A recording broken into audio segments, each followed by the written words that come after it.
Bonjour, j'espère que vous allez bien. On se retrouve aujourd'hui pour un épisode de Analyse éducative sur du Forex Euro-USD en temporalité daily sur une cotation CFD. Avant toute chose, je tiens à vous rappeler que la pratique et l'activité du trading est une activité extrêmement dangereuse. 80% des gens perdent de l'argent sur le marché financier et que tout ce que je partage est uniquement à but éducatif et d'information, ne vaut pas conseil en quoi que ce soit, surtout pas ni une incitation à quoi que ce soit. C'est vraiment uniquement un but d'éducation et d'information, c'est-à-dire que j'espère en tout cas que vous aurez une meilleure compréhension de la complexité des risques qui sont liés à tout ça, voilà, que c'est extrêmement dangereux et c'est qu'on reste relativement complexe. Alors, dans le choix d'exemple sur graphique arrêté d'une période qui est déjà passée, j'ai fait le choix de faire une recherche sur la période 2022, étant donné qu'on est sur des chandeliers japonais en temporalité daily, donc c'est-à-dire que chaque jour, chaque chandelier représente une journée. J'ai fait le choix quand même de regarder sur une temporalité de graphique arrêté relativement grande sur une année. Et on est sur du Forex Euro-USD sur cotation CFD et la plateforme de trading qui permet de partager ça est MetaTrader 5.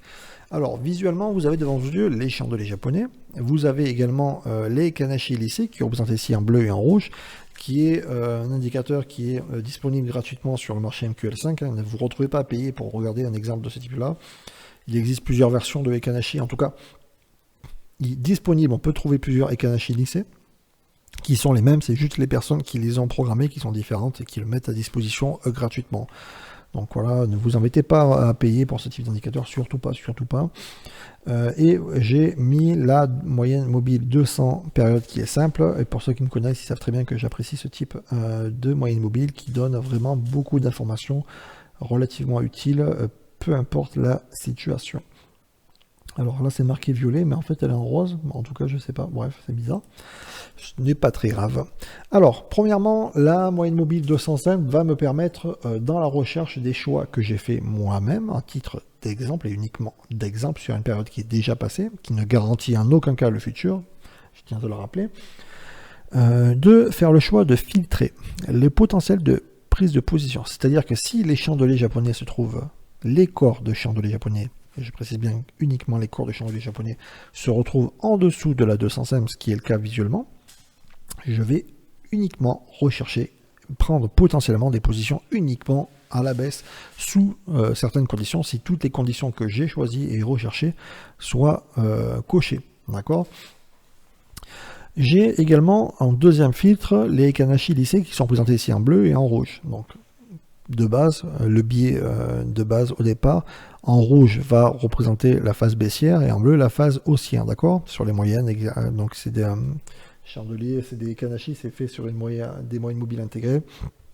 Et donc à partir de là, par exemple rouge, on va avoir potentiellement une recherche de position baissière. Donc on a le premier filtre et le deuxième, ok, qui est intégré. Troisièmement, je vais rajouter comme condition que je vais d'abord prendre uniquement la première position qui est favorable et je ne prendrai pas plusieurs positions dans une phase baissière. C'est-à-dire qu'à partir de ce Ekanashi ou celui-là, je vais, par rapport à toutes les règles que je vais énumérer, prendre que la position première qui sera possible.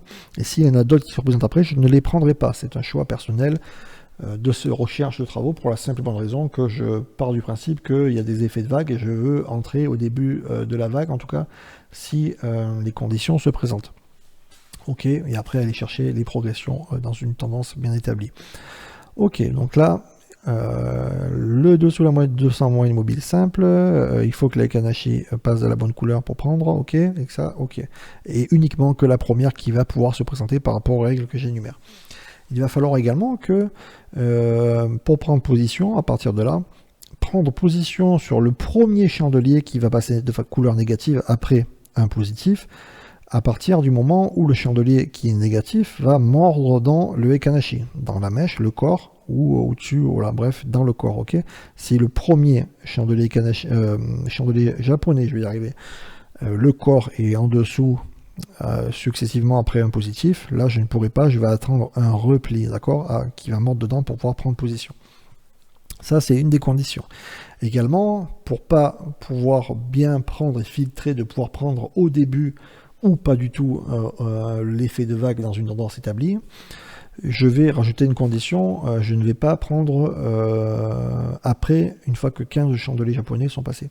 C'est-à-dire que Si je n'ai pas de repli favorable au début, pour pouvoir prendre une respiration et après une reprise à la baisse, dans ce cas-là, si 15 chandeliers à partir du premier Kanashi rouge se passe et qu'il n'a toujours pas eu de position potentielle à prendre, dans ce cas-là, même si j'ai un repli, je ne le prendrai pas. Ça va éviter, en tout cas c'est un filtre que je rajoute dans ces recherches, ça va éviter de se retrouver à prendre une position un peu en retard, etc. etc. En tout cas, voilà. Libre à vous, si vous faites des recherches sur graphique arrêté, de modifier, etc., les paramètres avec les conditions, etc. Alors c'est juste à titre d'information et d'exemple que je partage ça. Ok, donc là, vraiment, il y a beaucoup déjà de conditions. Vous avez le replay, vous avez la chance sur YouTube de pouvoir regarder. J'espère que ça a été relativement assez clair, tout ça. Ok, donc alors, on est sur une phase. Ici, on va avoir, je vais rechercher une position. On a ici un premier chandelier positif, ok, et un négatif qui va arriver ici, qui mord dans le premier rouge. Donc là, on a potentiellement une position à aller chercher. On va voir les risques rewards des recherches, qui peut être aussi modulable selon les recherches pour savoir les rendements, etc. Ici, potentiellement une position, ok. Ok, on passe bleu, donc j'attends que ça se remette en selle. Ok, ici, premier rouge, mais il est positif, il n'y a rien, on passe bleu. Ok, là, premier rouge, on est sur 3 chandeliers consécutifs à corps négatif.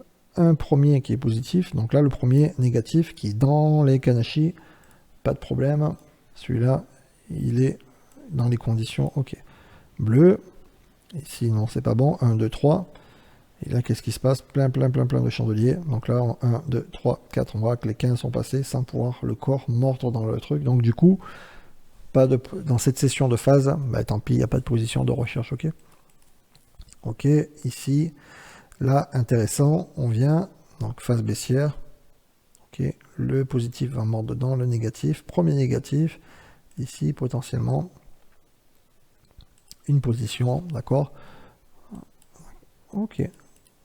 Et là après, et uniquement la première phase, hein. Après pas de deuxième, c'est vraiment au début, dans le but de prendre au début, etc. etc. Ok, ici. Il mord dans le corps, mord dedans. À titre d'exemple, ok, sur celui-là. Ici. Ok. Il n'a pas la même couleur celui-là, je me suis trompé. Ok, donc ça c'est bon. Donc maintenant, il y a celui-là qui est là. C'est vraiment à titre d'exemple, mais j'espère que vous aurez bien compris. Donc là, ici, 1, 2, 3, 4, on est à moins de 15, celui-ci, ok. Alors, on va voir sur cette phase-là. Alors, quel type de risque reward, stop, etc., et de recherche possible? Alors moi, visuellement, la première chose, c'est, par exemple, que je vais déjà rechercher ici. Alors, je fais ça. Le stop mise sur la hauteur du Kanashi, ici, donc 2 points dessus. Et je vais faire une recherche d'entrée au moment de la clôture. On va voir 9. Donc là, les 18, ils sont justes, mais ils y sont. Ok, celui-là, il est gagnant. Premier, on va chercher ici 8, ça fait 10. Ok, là, on voit sans photo, le deuxième est gagnant, pas de problème. Là, ici, à cause des chandeliers japonais, il n'y a pas eu, donc la phase, on n'a pas pu en profiter. Celui-là, clôture ici, au-dessus de, donc là, on va voir 34, il n'y a pas de souci, il va le chercher. Celui-ci, je pense que c'est pareil. 18, 20, les 40. Ok, il va aller chercher. Alors là, la question, c'est que par exemple ici, on était toujours en position dans les règles, à savoir après, est-ce qu'on va cumuler des positions ou pas. Donc ça, c'est pareil, c'est des backtests à faire. Hein. Du coup, celui-ci, il est possible qu'il ne soit pas pris selon les règles qui sont ajoutées ou pas. Parce qu'il y a déjà une position en cours qui n'a pas eu d'issue, hein, ni touché de stop, ni de... Voilà.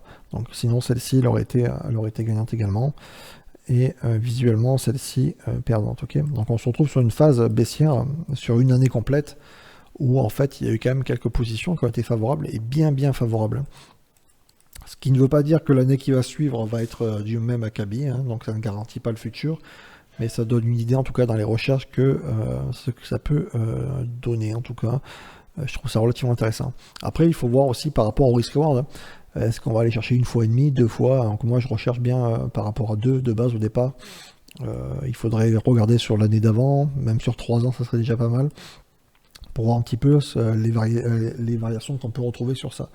Autre chose intéressante, donc ça je le rappelle également, à savoir, hein, si on va chercher du 1 pour aller chercher 2, il faut bien connaître son tableau, de savoir quel est le taux de réussite qui permet d'être favorable.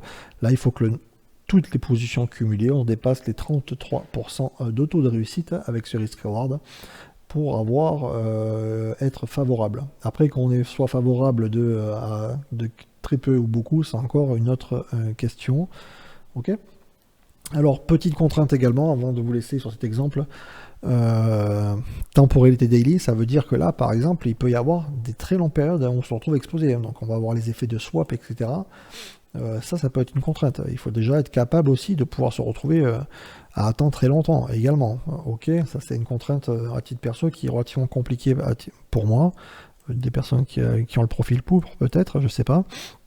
Également, sur une année, on peut se retrouver 2, 3, 4, 5, 6. Ça fait pas beaucoup de positions sur un an, d'accord?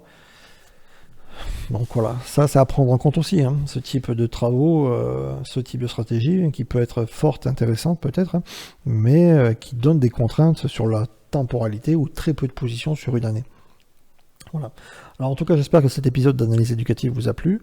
N'hésitez pas à commenter, échanger, partager vos recherches, vos travaux sous la vidéo sous forme de commentaires et votre avis. Likez et partagez et abonnez-vous. Mettez la petite cloche de YouTube et je vous dis à bientôt. Allez, ciao ciao.